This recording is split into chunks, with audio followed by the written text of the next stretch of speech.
Sam Shaw here, founder of Wall Street Mastermind. I'm excited to be back with another client interview for you guys. Today, I'm really excited to have Paulina with us, and I'm excited to have her on because she's actually only been with us for a very short amount of time. We're recording this as of early April 2023, and I believe you came on board I want to say mid-February, right? I Yeah. was actually on Valentine's Day. You came on board on Valentine's Day. Oh, yeah. Uh, That's true. yeah, so it was like a little over 2 months ago. And then you actually got your offer, what, probably 2 weeks ago or something like that? Yeah, like 10 days ago. I've Yeah, been like counting. 10. Yeah, so like basically it was like 4 to 5 weeks that you spent with us before you got your offer, and then basically you were done with recruiting. So obviously that's really, really amazing. And I know there are a lot of students out there who, are recruiting or feeling like they're behind or feeling like they're starting too late and wondering if they can do it. And so I just wanted to get Paulina on here to kind of talk about her journey and hopefully give those of you who are feeling that way a little bit of inspiration on just what is possible, and hopefully our conversation helps you guys with your own journey as well as you go through recruiting. So with that said, Paulina, I want to first of all thank you for taking the time to be here with us today. If you don't mind just kind of introducing yourself real quick, in terms of like what's your background, what's your profile, so that our audience can kind of get a sense for who you are as a person, and then we'll dive into some questions for you. Yeah, sure. Happy to be here and thanks for having me, Sam. My name is Paulina. I'm a sophomore at Rice University. I'm majoring in mathematical economic analysis, and I'm an international student from Poland. So kind of for a bit more background, because that's just a sentence, I guess. I come from a low income background, even for my country standards. So I'm only able to study in the United States and get all these opportunities due to financial aid, but it's very limiting at Mm. times. So even, decision like joining Wall Street Mastermind was a big decision, but also a great one. But I guess we'll speak about that more later on. But I came into college interested in economics. I had only two worlds in front of me that I kind of considered, consulting versus finance as the general word. I think I didn't even precisely know what is like buy side, sell side. But I've decided that consulting is not for me.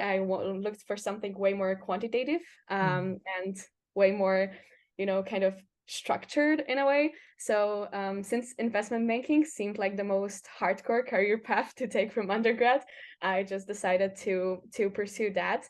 And there were a couple of obstacles along the way, like being international or low income and not having anyone in the family in finance, or Mm. start feeling like I started late. I felt like I started terribly late, actually. But everything worked out. Also, for as a disclaimer, I've been recruiting for investment banking in New York. So my school is a target school only for oil and gas recruiting for Houston, for Mm. investment banking. So I knew I did not want to stay in Houston or do oil and gas. So that was another thing along the way. So Yeah. I panicked a bit, but I really wanted to get it. So found a way. That's awesome. So to recap, I mean, you really had to overcome a lot because one, you're an international student. Two, you come from a low income background, so you're not like born into like a ton of privilege, or you didn't have like all these like connections or anything like that. Three, you basically go to a non-target school because you wanted to be in New York, and New York offices don't really recruit from your school. And then last but not least, you also started relatively late, right? So okay, so that's a lot. And so despite all of that, like we said, you were really able to honestly get an offer super fast. And so I'm sure we'll dive into how you were able to do that. But before we talk about all that, can we tell people what was the offer that you ended up taking? Sure, I took City for investment banking in New York City. I know that group placement process will happen probably a year from now. So currently I'm getting all the sleep in the world and all the parties in the world that I missed during recruiting. Yeah. But I was in the processes, like I had super days planned for also for Nomura and for Credit Suisse, Mm. ironically the day before they got bailed out. So that was a very interesting time to Yeah. recruit. But yeah, Did you City. end up interviewing with them or no? No, they canceled the super day 3 hours Okay. before. They said that they're uncertain of the macroeconomic conditions, but I guess Wow. that's a nice way of naming that. That was the day before they got bailed out. Yeah. Okay. Wow. And they canceled 3 hours before. Okay, Yeah. cool. But you already had an offer then, so you didn't care, or you didn't have your offer No, no, yet. no, I didn't have the offer yet because I was supposed to have the super day before the city super day, but then I had like 1 or 2 more days to prep. And Mm. 2 days after my city super day, I actually got the offer. I got the call from the MD that I spoke to a couple of weeks ago, and he was like, Paulina, welcome. I was like, what? So yeah, a lot That's of relief, awesome. happiness. That's awesome. So then at the time when the Credit Suisse Super Day got canceled, you didn't have an offer yet. So you were probably pretty disappointed that that Super Day got canceled then, because I was Oh like, yeah. yeah, I was stressing. I was like, oh my gosh. I knew I had Nomura like way later, I think 3 weeks after that. yeah, But that wasn't my first choice. So I could just kindly say, oh, I just got the offer. I'm sorry, guys. I mean, I didn't say it in that way. Of course, I had to be very diplomatic to not cut ties, but right, of course. Okay, that's awesome. So you're going to the city in New York. And basically, it sounds like as soon as you got the city offer, you decided like that was good and you decided to stop recruiting. So like was City one of your top choices then, or yeah, how did it you was kind my of think number about that one. decision? It was your number one. Okay. Yeah. What did you like about City? Like what did you like so much about them? My gosh, everything. And like you're gonna hate me for that answer, but people. But for real, I spoke to I think 40 bankers in total from Citi specifically. Wow. And I got to meet the whole team that I am planning to join. I don't know how the group placement process will work like, but I feel like I might be the top choice since I spoke to everybody in New York in the one group that I had special interest in. Mm, Um, and yeah, in general, I feel like I've been speaking to a lot of bankers from different places, and a lot of them have been very either that will sound wrong, but like they were either narcissistic or very cold. But mm, from City, like those people would be interested in what I have to say about like some global events. Like I was speaking to an MD who had 10 years of experience, and he asked me what I think about the automotive industry that we are speaking about back in the Eastern Europe. So I was like, mm, why is he even asking me questions? But I love that. And yeah, I formed very strong bonds. I was in the early ID program as well. So I got a very comprehensive overview of City. And quite frankly, I feel like with other diversity programs I was in, that was just like a 1 day event or something. But with City, they gave us a lot of content that we could also use in other interviews. So that also showed me that they're not scared that people will not come to them yeah. and use for other interviews. So I love that. Yeah. That's awesome. I mean, you sound super happy as you're talking about it. So I can like tell how genuine you are about the fact that like just City was your top choice. So that's great. I mean, it's important to get on with the bankers that you're going to be working with. And I actually think it's pretty amazing that you talked to 40 people from just this one firm, even though you hadn't been well, at least you haven't been with us for that long. But I guess like this is a good segue into my next question, which was going to be like, were you already recruiting prior to joining Wall Street Mastermind? And if so, like, how were you going about it? And what were some of the things you were already doing? Or was it that when you joined Wall Street Mastermind in mid-February, that was when you actually started like working on recruiting for the first time? Like, what was your situation coming in, I guess? So I think the best way to describe it, I was mostly recruiting for diversity programs themselves. So I haven't been sending apps like, directly like, to the position for 2024, but Hmm. I was applying to diversity programs. I got a couple of them. I got flight out to New York for free a couple of times, but essentially that was all I was doing. And I feel like I've been speaking to some bankers, but I did not necessarily know how to network. So when I Hmm. got flight out to New York with JP Morgan, for example, I did not necessarily use this opportunity as much as I should have because I didn't know how much I should be networking already back then. Hmm. So I feel like, even with the technicals prep, I've been the whole winter break, I've been preparing from the Wall Street prep red book, investment banking red book, Yeah. which is very specific. And I was like, there's no way I'm gonna finish it before the recruiting starts and before the interviews. And then I understood that it's both not only for like investment banking, it's also for private equity, hedge funds. So there was a lot of information I did not necessarily need that I Mm, wasted a bit of time on. I was yeah. a part of organizations like Girls Who Invest or Recalc Finance Accelerator or Head Start, for example. But that wouldn't give me like 100% focused personal prep. Those were just sessions I would join. So Yeah. that's kind of not Got ideal. got it. So basically it sounds like prior to joining Wall Street Mastermind, you were submitting some diversity applications. You were already talking to some of these diversity orgs like Girls Who Invest, like Head Start, but the help that these orgs provide, and this is a good question that a lot of students ask us too, is like, well, what's the difference between Wall Street Mastermind and some of these other organizations? Like, or sometimes people say, oh, I'm already in Girls Who Invest, or I'm already in Head Start, I'm already in SEO, I'm already in all these orgs. Like what? And they're helping me with recruiting. Like, why do I still need Wall Street Mastermind? I guess like, what's the difference between what you got from those orgs, which I'm sure are also very good orgs, versus like what you were able to get from Wall Street Mastermind, and then also like what made you want to join Wall Street Mastermind? Because I feel like a lot of people in your position, sometimes their mentality is like, oh, I already have this, so I don't need that, right? And then obviously you felt differently, and then to your point earlier, like you come from a low income family, like this wasn't, I'm sure this wasn't like an investment that you made lightly, right? Like you probably had to think a lot about it and took this investment very seriously. It's like, do I want to spend this money? And you still decide to do it. So like, what, what made you want to do that? I guess. Yeah, sure. So I actually knew about Wall Street Mastermind since like I think freshman year because you messaged me when I was in my freshman year on LinkedIn. But I was like, I looked around, I like kind of sniffed around like what the price is, and I was like, there's no way I can pay that because I'm on full financial aid already. Yeah. So that was the only thing that kept me away, initially, because I didn't know I could do like an other payment plan that we spoke Mm, about, I think, in February. yeah. So yeah, but sure, like the other organizations, they were amazing. I love all of them, but they could just provide me a session that I could join, right? So it's Mm. not something, These are like group sessions, you mean? yeah. So it's Okay. nothing personalized, nothing like I could ask questions, but will they be ever answered? I wouldn't know. Nobody had 100% of time to like focus on my questions at 3 a.m. that I started asking a lot of after I joined Wall Street Master.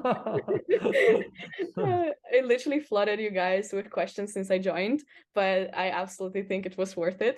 Yeah, for sure. Yeah, and I feel like also back in high school when I was preparing to Polish Economics Olympiad, I was trying to prepare on my own. I had 10 big books, they were huge, and I didn't know how to prep. And there was one program, it was very cheap even for Polish standards. Some students who undergone the Olympiad organized personalized prep, and actually I think that was the only thing that helped me become one of the top scorers and get into Rise. So I knew that personalized prep is something that helps me a lot. Maybe Mm, people have different ways of learning. Maybe some people prefer to like just study on their own and like don't have a coach, but I feel like finding a good coach is something that saved my ass quite frankly many times and will probably save it many times more. And yeah, so when I learned about the payment plan, I was like, holy moly, I'm taking that. So yeah. yeah. Gotcha. Okay. And just for our listeners who don't have context, we don't need to go into like the specifics because everyone's different, but basically the payment plan you're referring to is like our newest offer, which actually just came out right around when you joined, which is why you didn't know about it before because it didn't exist. Oh, But it's basically like our form of financial aid that we're offering students like yourself who have a lot of potential, but maybe you don't come from like super wealthy families, and or maybe you're already like financially independent, paying for college on your own, and you just like you want the help, but you're not able to afford to kind of pay the full price right now. And so we basically let you come into the program for a much lower amount up front, and then we restructure the rest of the payments as a percentage of your first year base salary that you would only pay if we successfully got you into banking, and only after you started getting paid, right? And so like basically that's our way of, I mean, because I'm sure a lot of people in the audience like aren't even aware that this thing exists, but it's like basically we thought about it a lot, and it's like, hey, if we talk to you and you are the type of student that we want to bet on, obviously we can't do this with everybody, right? But like if we talk to you and we're like, yeah, Paulina's great. She's a go-getter. She really wants this. We know she's going to come in. She's going to do the work. She's going to crush it. She just needs some help. Then like we would love to bet on people like that. And also like we don't want like money or a lack of finances to be like the only reason why someone can't get the help that they want, because we know that if we help you become an investment banker, like money is going to be the least of your worries, right? So it's kind of like just solving that problem. And so like, and I'm so glad that we did that with you, because like this offer is so new. But and actually, you probably didn't know this. This offer is so new. You're one of the first people that we did this with, Whoa. and you are, and out of the people that we've done that with, like because they're all so new, like I think you're the first person also to get an offer Wow.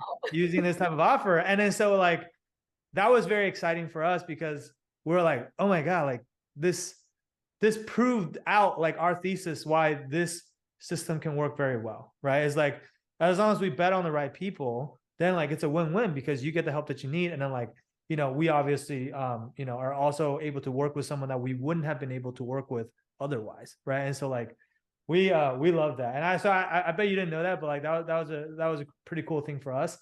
But coming back to what you said though, so then it sounds like to summarize, basically what you were looking for from Wall Street Mastermind that you weren't quite getting from some of these other diversity organizations was just like that more hands-on, more personalized help. Whereas like I think most of those orgs, they're pretty much nonprofit orgs, and so like they probably just have like volunteers and stuff who maybe mentor you guys for free. But when people are volunteering, like they just kind of, I mean, this is just the reality of it, is like it's not as big of a priority for them, because they're gonna like maybe spend a little bit of time on it, but they're not gonna spend like all of their time helping you, because they have like a day job. They have to like still work and pay the bills that way. And so that, I think like that's like for a lot of people, like that's the biggest difference between getting that type of help versus for us, like helping our students get jobs is like, that is our job. That is our day job. And that's like all we do, which is why you're able to, text us at 3 a.m. in the morning and still get a response from us. Right. So, I mean, I can't promise that always happens, but like sometimes even if it's not like right away, like you'll get a response like first thing the next morning. Right. Yeah. And I think that can make a big difference in recruiting, especially just given how quickly the recruiting timeline moves now, right? Like, I mean, I think you getting an offer in March like is pretty early, but also like the reason why that's important is because the longer it takes you to get the offer, typically the less good options are going to be left. And so like the offers that are available to you become kind of worse and worse and worse, right? In terms of like the quality of the firm and things like that. So to get into a top 10 bank like Citi, like usually you have to do that pretty early on, right? Yeah. Also, I have like a funny part about like the previous question as well before we like move any further. So also I feel like Wall Street Oasis and stuff that was written there about Wall Street Mastermind actually helped me to like, decide to do the program, because essentially I've seen like a lot of those like the storm of negative comments, whatever, like people blaming Sam, etc. And like Yeah. I was like, honestly, if like Sam still goes on and like responds to those comments publicly, like he cannot be like, that cannot be non-legit. You know what I mean? Like if you had something non-legit, like you wouldn't confront those people openly. So that impressed me a lot. So that's also one of the main reasons why I decided to do it. Wow. That is very interesting. I haven't heard of that. I haven't heard people think about it that way before, but that's really good to know. I mean, to be honest, I just went on and responded because initially when I first saw those comments, it bothered me a lot, because like I knew they weren't true, and then like nobody likes to be accused of being something that they're not, right? Like, so like in this case, like, oh, Sam Shaw's a scammer and this and that. And I'm like, okay, like I know I'm not that. Obviously, to your point though, it's a good point. It's like if I actually am that, I probably would not go on and address anything. But I wasn't that, which is why I was so annoyed. I was like, I'm gonna say something, right? But then like eventually I kind of realized that like it's kind of a losing battle because like when you read the comments, it's like if I respond, then like I'll get like 10 people responding that says like I'm a liar, right? And then like we also had honestly we have some other students that have been in Wall Street Mastermind that went on and tried to defend me. And then anytime someone would go and defend me, all the haters just like, oh Sam, is that you with your burner account? And I was like, oh yeah, like I have so much time that I just go and create like 20 different burner accounts and post all these different people. It's like I got better things to do, right? But like eventually I just realized it's like, look, I'm never gonna win everybody over, and that's okay. Like our program's not for everyone. Um, some people look at those and they get scared off, and I totally understand that. But then some people look at that and then they're able to really like apply their own critical thinking skills to decide like what's real and what's not, right? Because like the way I would think about it is like if you look at what's being written on Wall Street Oasis and then you look at like all the testimonials on our website, and it's like there's these two sides that are saying completely opposite things. And so it's like, what's going on? Like one side is either lying or they're like completely crazy or out of their mind, right? And then like when you look further into it, the side that's saying all the negative things, they all admit that they've never done the program before. They all say like they, didn't want to spend the money or couldn't afford or whatever, but like they're very unhappy that we exist, right? Because if they're not going to use it, they don't want other people to use it. And so like these anonymous people who didn't use the program are calling the program a scam and they don't know what the program is. And then they're like very incentivized to discourage everyone else from using the program. Because like if they're not going to use the program, other people use the program, it makes it harder for them. And on the other side, you have like people that have gone to the program that have already gotten offers. So it doesn't matter if you join the program or not, because they already got their offers and they signed with these like top investment banks and they have a bright future ahead of them. Why in the world would those people go public and like, fully dox themselves and go vouch for a program that is a scam? Like they have a lot to lose by doing that. Just like no one in their right mind would do that. Right. And so it's like, I think a lot of people that like really think about it, they understand that. But unfortunately, like nowadays, like anyone can post whatever they want on the internet. And then like, there's really no accountability. And then so like, for the people that don't think as deeply about things, or they don't like really think critically about like, hey, why are these two sides saying such different things? Like, yeah, I get why those people will get scared off. And at the end of the day, it's just like, okay, here's what it is. We don't have the bandwidth to work with every single person anyway. So like nowadays, it doesn't really bother me anymore. So I don't even know if there's been like more recent, newer posts about Wall Street Mastermind. And if there is, like, I don't look at it anymore and I don't even bother responding anymore. I'm just like busy helping the students that are already in the program. And my hands are full with that. And I can't worry about the people that just don't get it. Right. So I'm glad you did get it though, because I'm very glad that we got to work with people like you. And obviously like, we got you the offer, and like that's something that, we're just very proud of, but also like we're just glad that we're able to be a part of that, right? So anyway, I'm glad you brought that up. Those are my thoughts on that. But not to spend too much time on that. I think like where I really want to focus on is talking about like, okay, so you came in mid-February and then you got this offer pretty much within like a month. Obviously, I saw everything behind the scenes because like I was in the Slack with you. I was seeing like how many questions you were asking. Sometimes students come in a program, like I can tell how hard they are working or how hard they're not working, right?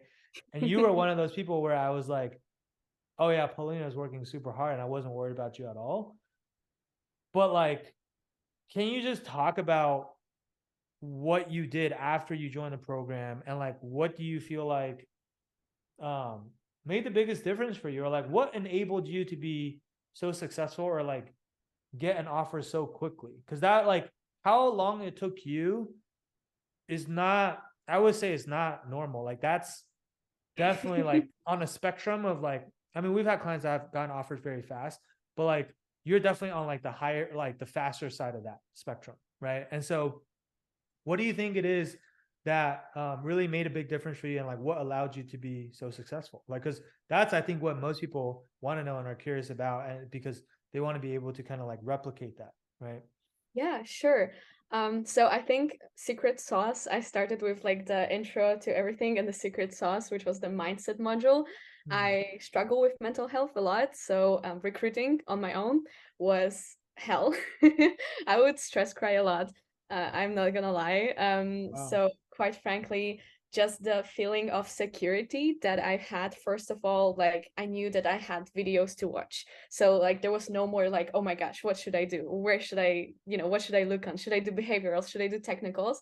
There was an Mm. order of operations set up. I had videos to watch. After like watching videos, I had like questions. So I would write them. I had questionnaires with like the behavioral module that I would have to fill out. So the whole feeling of, oh my gosh, am I doing enough? Should I be now what networking? Should I be now like doing behaviorals? Went completely away, and that calmed Mm. me down a lot. So Mm. that saved a lot of my crying sessions that didn't happen, which I'm very grateful for. Uh, and I feel like overall the behaviorals prep was very important for me because until now I would just look at the like opportunity. For example, when I was recruiting for programs like Head Start, we had some interviews, right? So I would just think, oh, what could they ask me? But I didn't have a kind of preordained list of things that I should be prepared for. So I feel Mm. like the candidate questionnaire helped me a lot, and like seeing how different questions can be still the same question but sound differently just to Mm. confuse us. That helped a lot.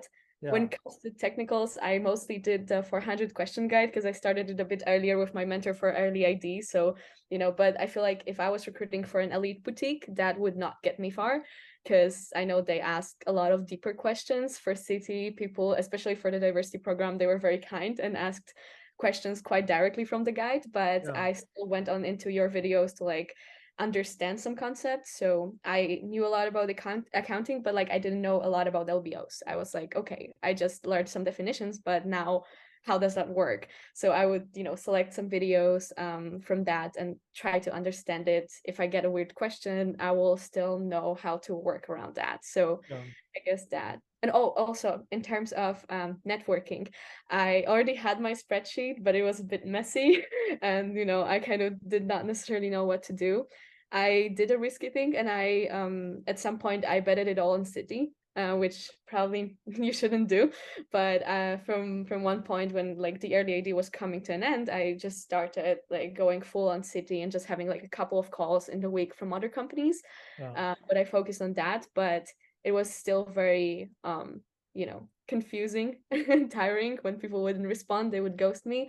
So being able to just throw it into like our Slack channel and be like, oh my gosh, I'm so done with that, guys, and like you would still come back and be like, no, it's worth it, do it, Paulina. Like Mm. that was a lot. So like accountability, basically. Yeah, Okay. exactly, and kind of a reminder that it all makes sense in the end and it will be worth it, because it Mm. was intense. It was a wild ride, but a successful one. Yeah, for sure. Okay.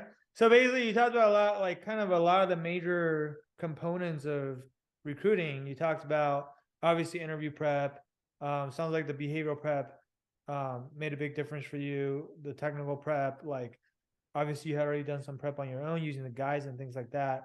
Um, but kind of taking that to the next level. And then on the networking side of things, if I drill down into each of those a bit more, Mhm. like starting with the behavioral piece, because I think a lot of people, when they think about behaviorals, they kind of probably have the same mentality that you used to have, which is like, oh, it's just behaviorals. Like, it's talking about yourself. Like, how hard can that be? Right. Like, I think I know how to do that.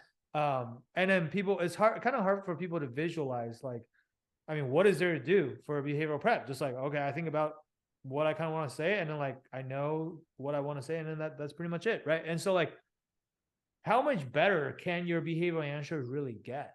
And like, is there an easy way to kind of explain that to people who haven't gone through the process to help them understand, um, how that all works? Yeah, I actually think I was thinking about this one because I felt like you will ask that.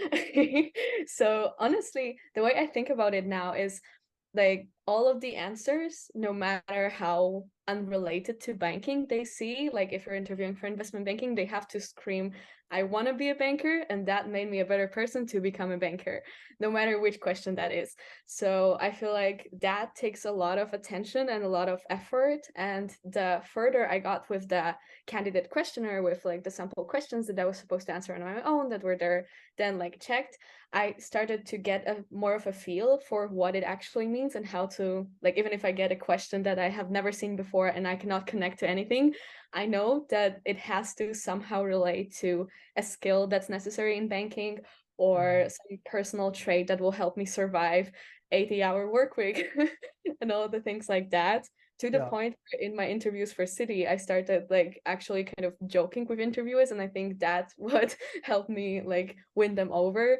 Yeah. um so yeah, I think that, but essentially having like the whole list of questions helped a lot, because there's unlimited number of questions that they can ask, but there is a limited number of things they want to know.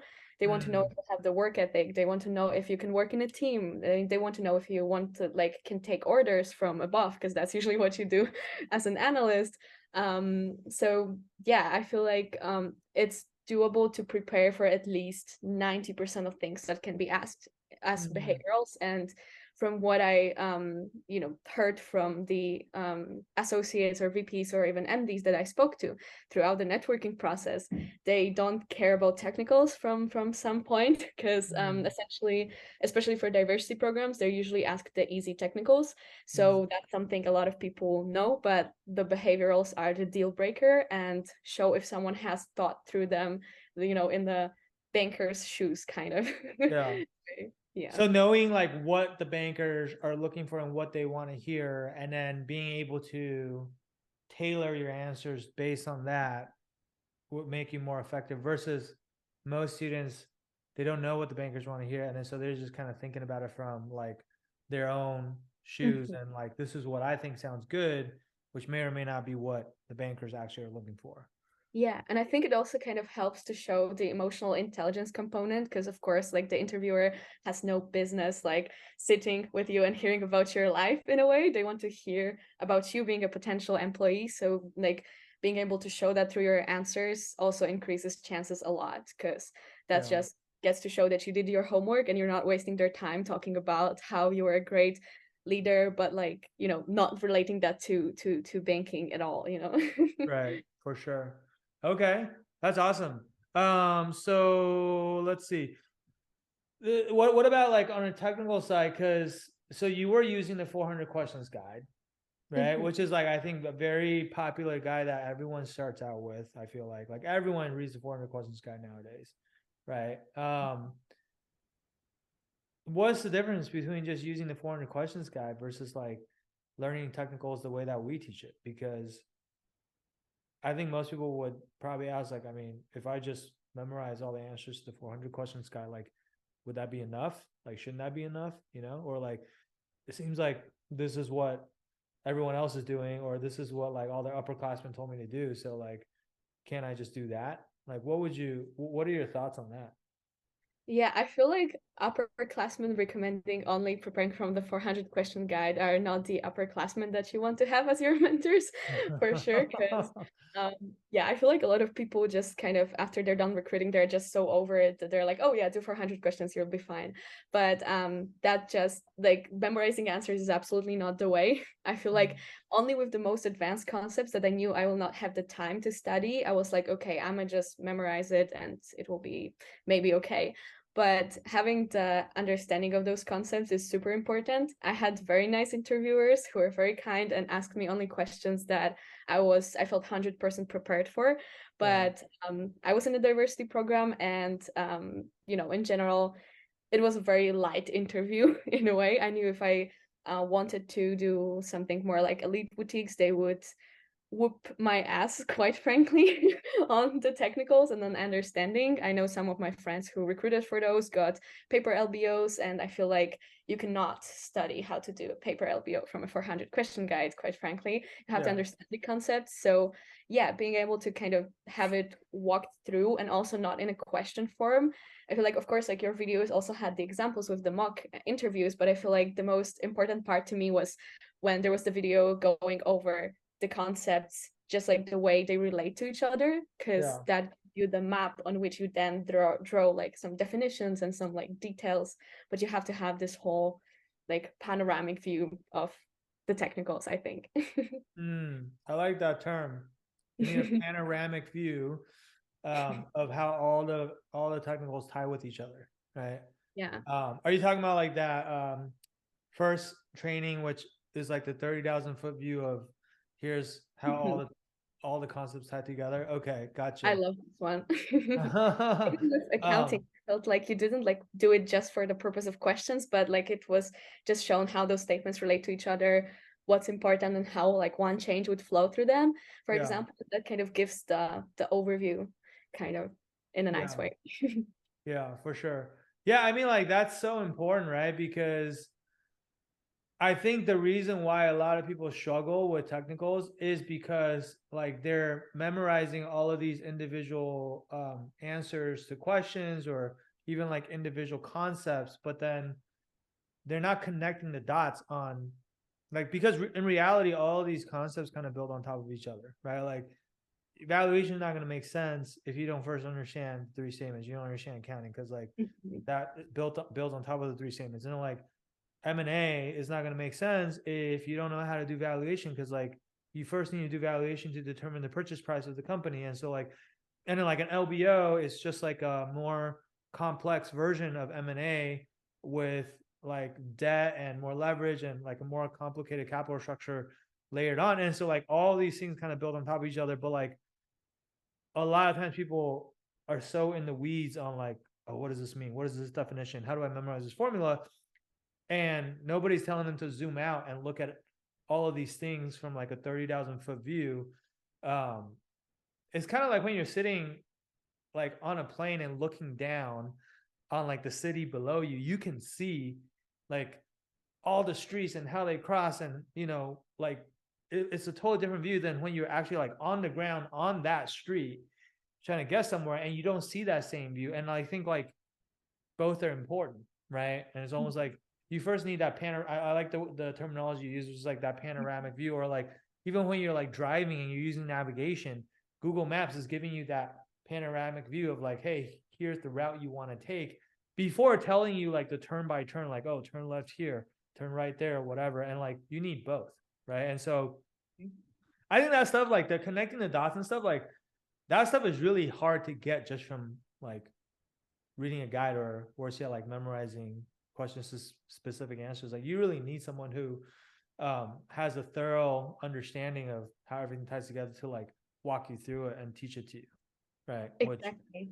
I haven't seen a lot of material out there that does that. Or like people are like, oh, I can just go and watch like free YouTube videos, and I was like, yeah, you can do that, but like same thing. It's like individual videos all cover like one concept, and I'm like, how do you tie all that together? Like that's the hard part, right? Also, one more thing. Yeah. So I think I just like had a thought, but the whole module, I think it was, I don't know if it was in behaviorals or it was earlier, but the module that explains what an investment banker does, actually that was the at the weight of gold for me because I was asked this question in every single interview, quite frankly, and I feel like even just taking what the banker said during coffee chats was not enough because someone would be Mm, like, oh yeah, we just like look at spreadsheets and build models, but that's not everything. That doesn't like explain the whole thing, or like preparing the pitch books or preparing even like some information for the MDs for the meeting, etc. yeah. And I was really like they would drill down on every single thing I said in my answers and kind of Yeah. see how far they can take me, and if I know what's the difference between what an analyst does versus associate versus VP versus MD. And I feel like this part of your course was super helpful in that, so also like wanted to shout that out. Nice. Nice. That's awesome. Yeah, I mean like we have to build our course in a way that's kind of like we call it like solving for the lowest common denominator, because some students come to the program already very like super knowledgeable about everything, in which case like then they just skip some of the stuff that they already know. But like some students come in as total beginners, and then so we have to kind of teach them like the more basic stuff from scratch so that they can get to the level that they need to get to, right? So that's a really good point as well. I guess the last part that you mentioned was like on the networking piece, right? Obviously, like to your point earlier, you had networked with 40 people from City. Some of that networking already happened prior to you joining Wall Street Mastermind, or did all that happen after you joined Wall Street Mastermind? And like, what was kind of like what did you see as like the biggest difference in how you network before and after joining Wall Street Mastermind? So I feel like the bigger chunk of that group happened after I joined the program because first of all, I was in early ID, which already gave me an exposure to a lot of people that would actually kindly refer me. And, I didn't have to be like just one of the many emails in the bankers like Yeah, inbox that's completely unrelated to them. right. But yeah, definitely the confidence to network more faster and more efficient, but also like have really good conversations. That was a game changer to me after I joined the program because I would script a lot of like things when preparing for coffee chats. I have like a like file with questions that are very specific to every single person I spoke to in one folder on my computer.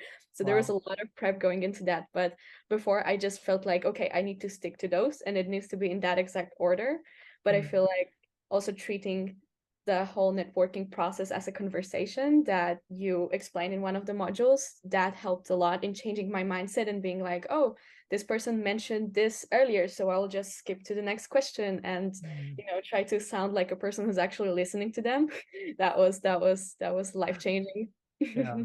Um, I think you bring up a really good point here. And I think like what you were doing before, first of all, is commendable because you were putting, it wasn't like a lack of effort. You put in a lot of time preparing for each call. You did research on the banker. You try to come up with a list of thoughtful questions, and then you like very meticulously went through the list of questions you prepared during the call.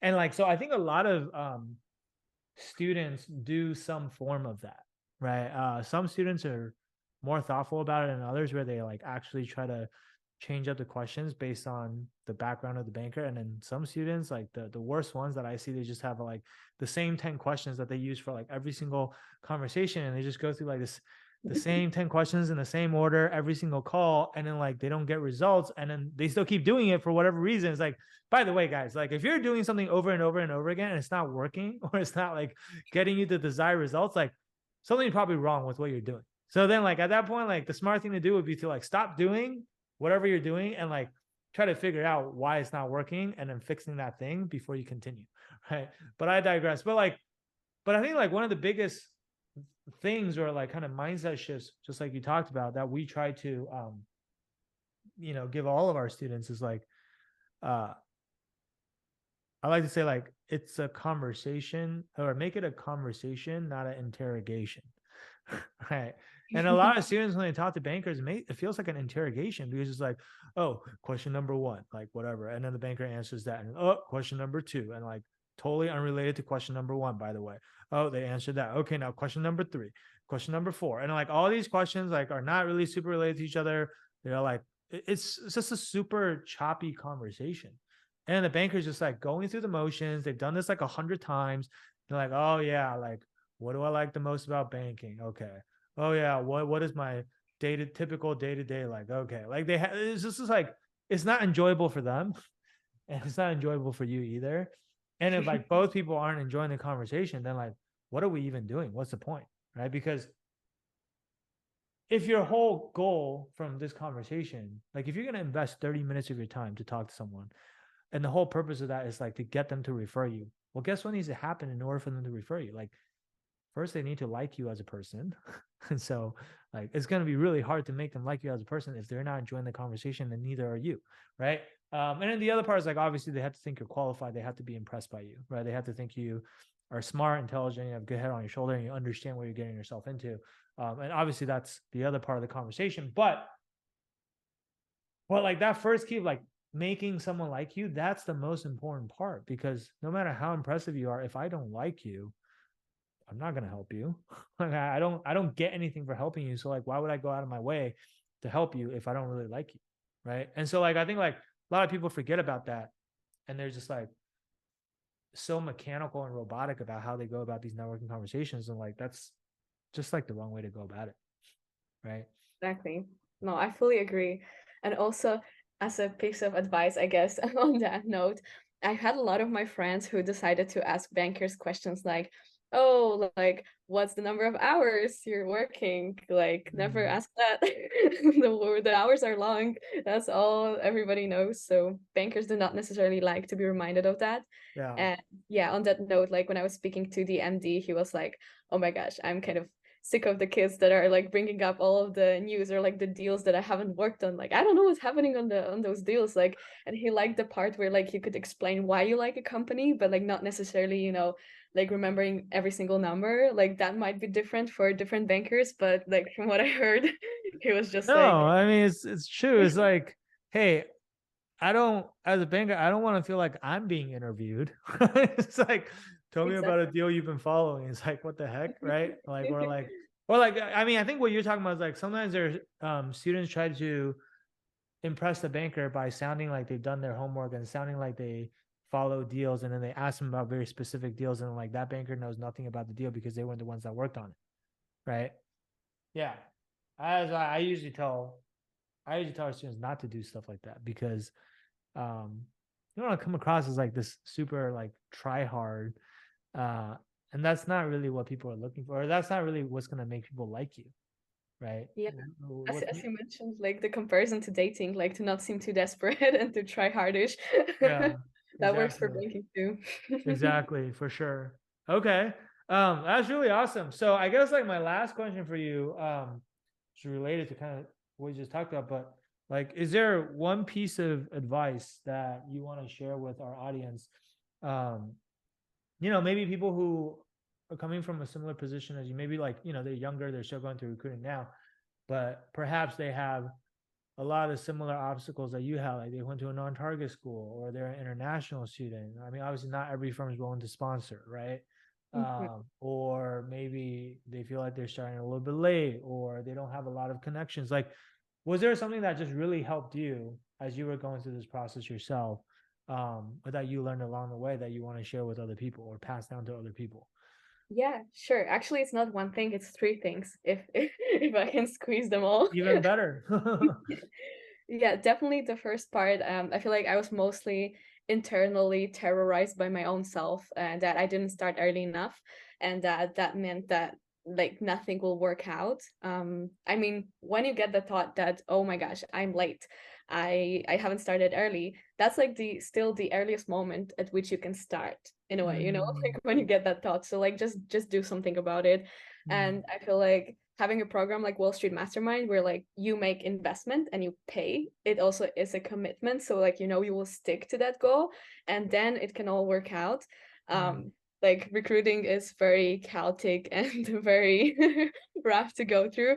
So just like starting as early as possible. And even if something seems like a small step, like at some point, I joined very late. So I was like, oh my gosh, I have all these modules with the secret sauce. Should I even watch them? But I watched them and I was very grateful for it because they are there for a reason. Mm, And mindset is very important. Second thing, I definitely would say find a good mentor. And like in my case, that would be the Wall Street Mastermind prep. Because I feel like a lot of people rely on even their friends who are going through recruiting at the same time. From my mm, experience, people will specifically not share resources sometimes just because mm. they're also going through recruiting. And no matter how much you love your friend, there's a limited number of like places in a bank. So I feel like in a space like Wall Street Mastermind, there's not a lot of people annually. Like there's like I think 800 people. So that's a lot, but still like that was over a couple of years, right? Over like 5 years, yeah. Yeah. So it's like, there's a much smaller group. So there's like not this sense of, oh my gosh, I'm competing with everyone. It's just like we will probably all get jobs so we can help each other. But on a greater scale, I had a bad experience with like people trying to not share resources, like people that were recruiting at the same time. So definitely finding a mentor who's older and who has already gone through the process, or whose job is like to help you go through the process. That was a very important thing. And I think Yeah. the last piece of advice, because I've heard very opposite advice of people being like, oh, speak only to the analysts. Like higher up people don't want to speak to you, you're wasting your time. Only higher up people have the power to help you through the process physically a lot. So I would say definitely take all of the calls with the analysts, like initially, to learn what the job is, so that you feel prepared to speak to a VP, MD, but don't shy away from those conversations. Those will be the most nerve-wracking conversations. I feel like some of those conversations I had were more stressful than interviews themselves, Right. but they were more useful than anything else in the world. Plus, those people are also humans, and they if they like you, they really want to help you. So like, yeah, I guess Yeah. those are my top three pieces of advice. So good. So much gold. This is, I mean, everything you said is totally on point. I think on that first point, one thing I really like is the best time to start was yesterday. The next best time to start is today. So Exactly. I mean, and if you say like, oh, I think it might be too late, so I'm just not going to try at all, then to be honest, like you probably didn't even really want it that badly in the first place, right? Yeah. Like that's like really not a good reason to not try something, right? Or not go for something.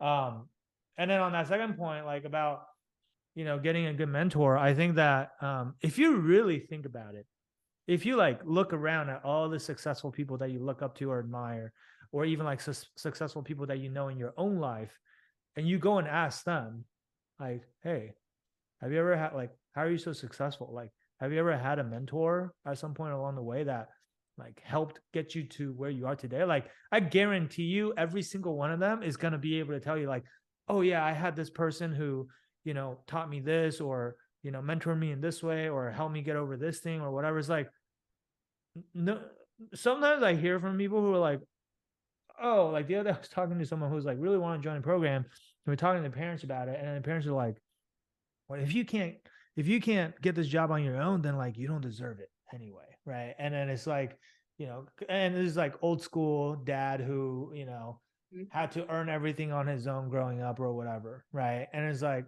I get it, but also like I think that mentality is just so wrong and so unhealthy, quite frankly. Because the truth of the matter is, like, that's not how successful people think. I'm not saying that there are no successful people that did it on their own, um, but there are way more successful people that did it with people that helped them along the way. Because that's like honestly what it's all about. Like as humans, like we need to help each other, right? And also like I just told him, I was like, look, like what your dad's saying is not true. I guarantee you, given how successful he is, he had people that helped him along the way. He's just like leaving that part out. And then also like a lot of parents are like, well, I had to get my job on my own. I'm like, dude, your parents are like what, 30 years older than you? They didn't even have the internet back then. So like, yeah, like they don't have the resources that are available today, but also like their competition didn't have it either. So it was fine. Like it was still a level playing field. But it's almost like telling someone from 30 years ago who didn't have the internet to compete in today's world against someone who could use the internet. Or like if I said like, hey, someone in the United who's growing up in the United States in a first world country is going to compete for a job with some kid who lives in like a village in a third world country with no internet, who do you think is going to win? Oh, and are you going to say like the kid that didn't have those resources, they didn't deserve it because they couldn't do it on their own? Like, no, of course not. Right. And so it's like, I think this is not exactly the point that you were making, but it's related, which is like some people I feel like have this shame around getting help or having a mentor. And it's like, no, that's like totally the wrong way to think about it. It's like the best CEOs, like I have this book behind me, $1 Trillion Coach by Bill Campbell. It's like the CEOs of Apple and Google and some of the best companies in the world, um, they have coaches. They have like executive coaches that coach them on how to be good executives, right? Like the best athletes have coaches. Like the most successful people in their field, they all have people that coach them or help them or whatever. And like that's the mindset of a successful person. And so like you just have to kind of like model your thinking after that, right? And then last but not least, um, your point about like networking with senior people. I think that's I know we preach that all the time. I mean, there's nothing more I have to add to that except like, yeah, a lot of the things that people are telling you to do out there is like actually pretty wrong. So like, be careful who you get advice from, I guess, is the only thing I would add to that, because sometimes things that people are telling you are not actually true, right? So I think like that's all really good advice. This has been like such an insightful interview. Like I feel like people are gonna get a lot out of this. So I want to thank you. So I mean, I asked for one piece of advice and you gave three, so that's awesome. But guys, for those of you that are still with us, if you find yourself in a situation where maybe you come from a non-private school, maybe you're an international student, maybe you feel like you started late, maybe you don't have any connections, you don't come from like a super rich family, whatever, like whatever obstacles you feel like are standing in your way right now, like you can overcome it. All right. And if you don't know how to overcome it, like then you need to get help and figure out how to overcome it. Assuming that this is something that you really want badly enough. Right. So if you want that help and you want to have like similar type of success, just like Paulina was able to have, I encourage you guys to reach out to our team. You can do so by going to www.wallstreetmastermind.com/apply. The streets abbreviated to ST. So it's wallstmastermind.com/apply.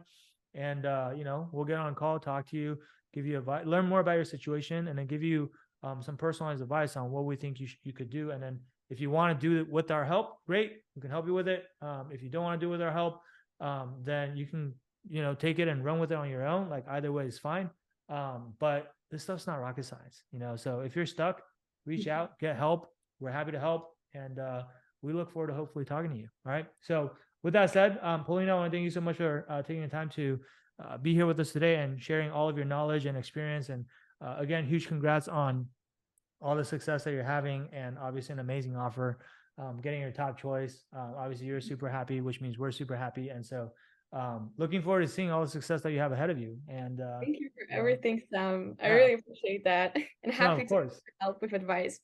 Yeah, no, thank you so much for letting us play a small part in this. And yeah, it was a pleasure working with you. And I'm sure we'll obviously stay in touch and still talk a bunch after this too. So like, don't be a stranger if you ever need anything. And you know how to find us. So Yeah, sure. Thank you so much. cool, awesome. Well, guys, we're gonna wrap it up here today. Thank you guys for tuning in. We'll be back with more of these for you guys in the near future.